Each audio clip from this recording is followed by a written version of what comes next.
What's going on, guys? Flying DBC here, and we're back for another Pokemon Masters video, and the Tapu Bulu Legendary Arena is out, and we're taking it on the Part 3 difficulty, and this is the team that I'm using. I'm using Blue with Torterra and Swanna. Swanna is here for the potions, of course, and the defense and speed, and then Torterra is here for the defense and the attack lowering, because every time Torterra gets hit, he lowers the physical attack, which is great, and it's just going very well. So with this team, like, I have this pre-recorded, this match, because with the Swanna's potions, like, I like most of the time I got super unlucky, so that's why I just wanted to have this pre-recorded, so at least there was no mess ups. But with Blue getting his grid expanded, this made he made this event super easy with all the damage that he does, and getting MP refreshes on Smell You Later, and move gauge refreshes on Hurricane, and accuracy up on Hurricane. Like, it's just so good. But I did just show Blue, like, what I have on Blue for his grid. He's 2 out of 5, so I was only able to do so much.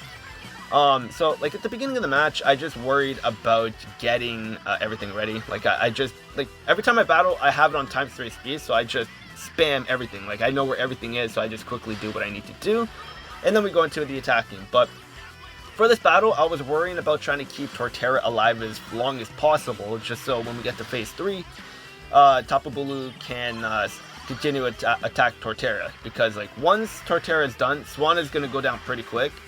So that's why I wanted to make sure that Torterra is alive for as long as possible, because yes, Blue does have evasiveness, but with the MP refreshes on Smell You Later this run, I was only able to do it like twice, maybe 3 times. I'm not sure, but I think it was only twice. So, like, the evasiveness isn't going to be that much.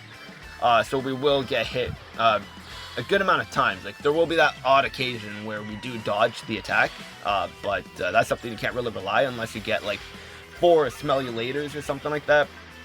So that's why I was worrying about trying to keep Torterra alive, just so, like, when we get to Phase 3, it will take a while for Tapu Bulu to get to Pidgeot.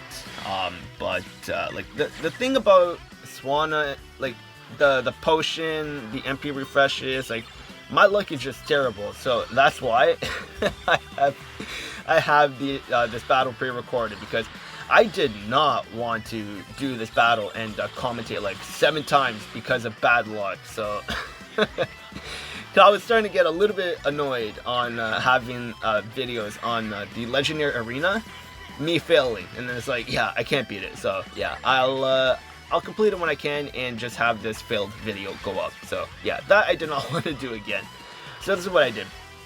But on Phase 2, or I guess you could say HP Gauge 2, he's going to be weak to poison, but, like, if you get crits and everything, you're still going to be doing a good amount of damage to Tapu Bulu.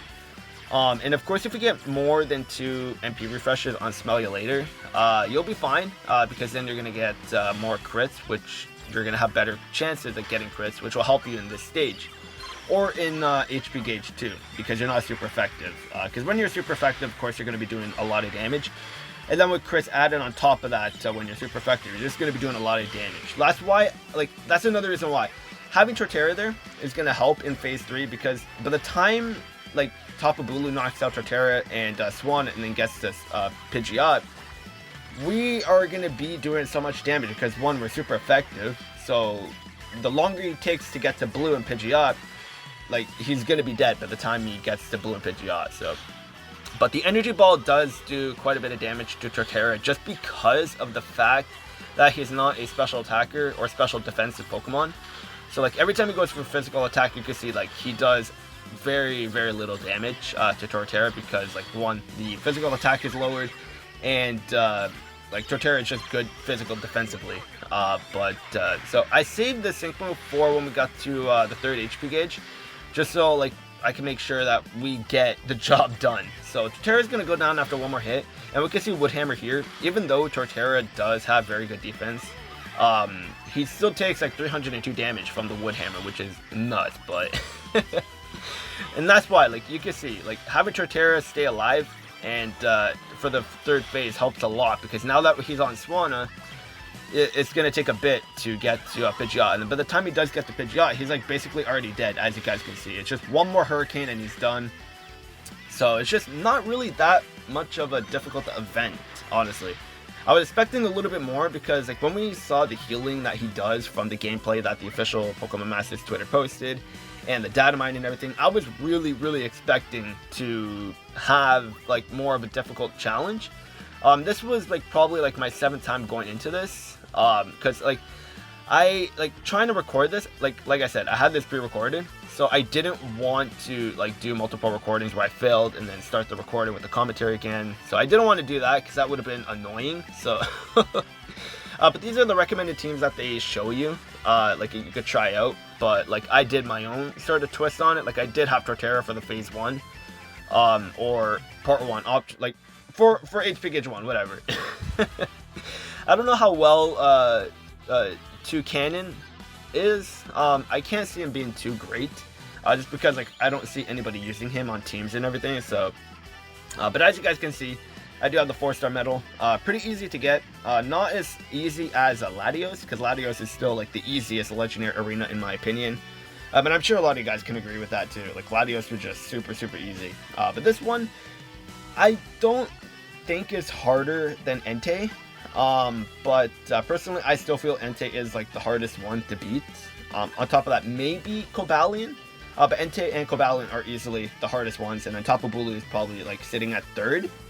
But yeah, so that's gonna be it for the video. Let me know how you guys are performing in this legendary arena.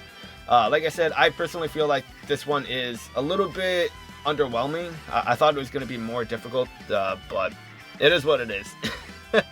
Free gems, I mean, sort of free gems, because you got to put in the work to get all those gems and everything. But we do get the coin, the support move candy coin, which is nice. Only 1, but it's still something. And then we get these tickets too, and then we get 2 of them, which is good. But regardless, it's the rewards are decent. They're getting better. But that's gonna be it for the video. Let me know what you guys think.